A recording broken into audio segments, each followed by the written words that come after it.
பிரியமானவர்களே, ஆண்டவராகிய இயேசு கிறிஸ்துவின் பரிசுத்தமுள்ள நாமத்தில் இந்த காலையில் உங்கள் ஒவ்வொருவருக்கும் என் அன்பின் வாழ்த்துக்கள். தேவன் நல்லவர். அதிகாலையில் தேவ சமூகத்தில் காத்திருப்பதும் அவரிடத்திலிருந்து வார்த்தைகளை பெற்றுக்கொள்வதும் தேவன் நமக்கு கொடுத்த பெரிய பாக்கியம். கர்த்தருக்கு மகிமை உண்டாவதாக.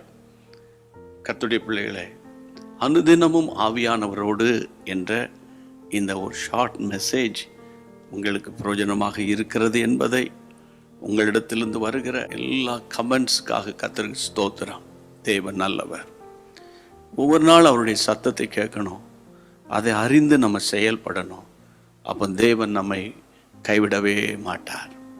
இன்றைக்கு ஆண்டவர் கொடுக்கிற வார்த்தைக்கு உங்கள் இருதயத்தை, உங்கள் செவியை திறந்து கவனிக்க அன்போடு கேட்டுக்கொள்கிறேன். அப்போஸ்தலர் 4ஆம் அதிகாரம் 31ஆம் வசனம்.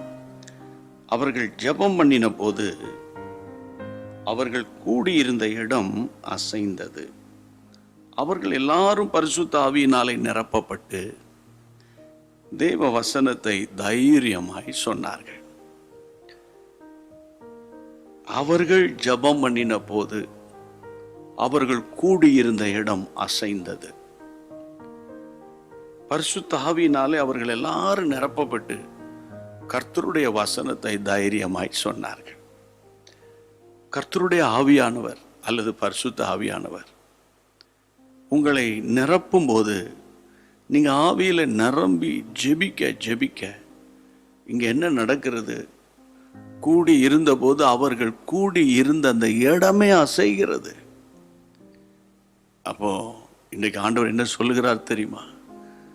அந்த இடத்தையே அசைக்கிற தேவனுக்கு நீண்ட காலம் அசையாமல் ஆடாமல் உங்களை எதிர்த்து நிற்கிற பொல்லாத பலவானை அசைப்பது எளிதான காரியம். ஆவியானவருக்கு இந்த பிரச்சனை மாறாமல் இருக்குதே, இந்த பிரச்சனை நீங்காமல் இருக்குதே, கலங்கியிருக்கீங்களா? கர்த்தர் உங்களுக்கு ஒரு வார்த்தை கொடுக்கிறார். ஆமென். தேவனுடைய வல்லமை உங்களிலிருந்து புறப்படத்தக்கதாக பரிசுத்த ஆவியின் அபிஷேகத்தில் நிரம்புங்க. இன்னொரு விஷயம், இப்போது நான் பேசிக்கொண்டிருக்கிறது அப்போஸ்தலர் 4:31. அப்போஸ்தலர் 4:21 பாருங்க. நடந்த சங்கதிகளை குறித்து எல்லாரும் தேவனை மகிமைப்படுத்தினபடியால் ஜனங்களுக்கு பயந்து அவர்களை தண்டிக்க வகையொன்றும் காணாமல் அவர்களை பயமுறுத்தி விட்டுட்டாங்க. இந்த ஜெபிக்கிற குரூப்பை பயமுறுத்துறாங்க. 21 தான் பயமுறுத்துறாங்க, 31 ஆவியில் நிரம்புறாங்க. சாத்தா அவங்கள பயமுறுத்தி வச்சு ஜெபிக்க முடியாமல் சோர்ந்து படுக்க வச்சுட்டானா, மறுபடியும் எழும்புங்க.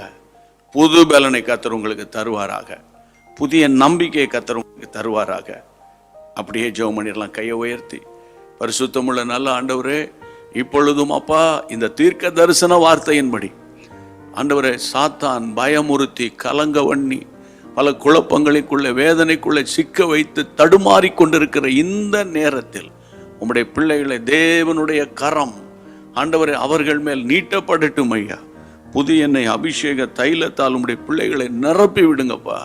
உம்முடைய வல்லமை உள்ள நாமத்தை மகிமைப்படுத்துங்க. இந்த நாள் முழுவதும் இன்பமானதாக இனிமையானதாக உம்முடைய பிள்ளைகளுக்கு இருக்கட்டும். ஆசீர்வதியும். மன விருப்பங்களை நிறைவேற்றுங்க ராஜா, சந்தோஷப்படுத்துங்க. இயேசுவின் நாமத்தில் ஜெபிக்கிறோம் பிதாவே, ஆமென். கர்த்தருக்கு ஸ்தோத்திரம். உங்களை பலப்படுத்தினது போல நிறைய பலவீனர்கள் சோர்ந்து போயிருப்பாங்க. அவர்களுக்கு இந்த செய்தியை நீங்கள் பகிர்ந்து அளிக்க, அதாவது ஷேர் பண்ண உங்களை அன்போடு கூட கேட்டுக்கொள்கிறேன். God bless you. அன்பான தேவனுடைய பிள்ளைகளே, இச்செய்தி உங்களுக்கு மிகுந்த ஆசீர்வாதமாக இருந்ததென்று நாங்கள் நம்புகிறோம். தொடர்ந்து எங்கள் செய்திகளை கேட்டு கர்த்தருக்குள் ஆசீர்வதிக்கப்பட ஜீசஸ் மீட்ஸ் மினிஸ்ட்ரீஸ் என்கிற எங்கள் யூடியூப் சேனலை சப்ஸ்கிரைப் செய்யுங்கள். மேலும் உங்கள் ஜெப உதவிக்கு எங்களோடு நீங்கள் தொடர்பு கொள்ள வேண்டிய தொலைபேசி எண் 9842252836 மற்றும் 7299546363. Email gpsrobinson@hotmail.com. கர்த்தர் உங்களை ஆசீர்வதிப்பாராக.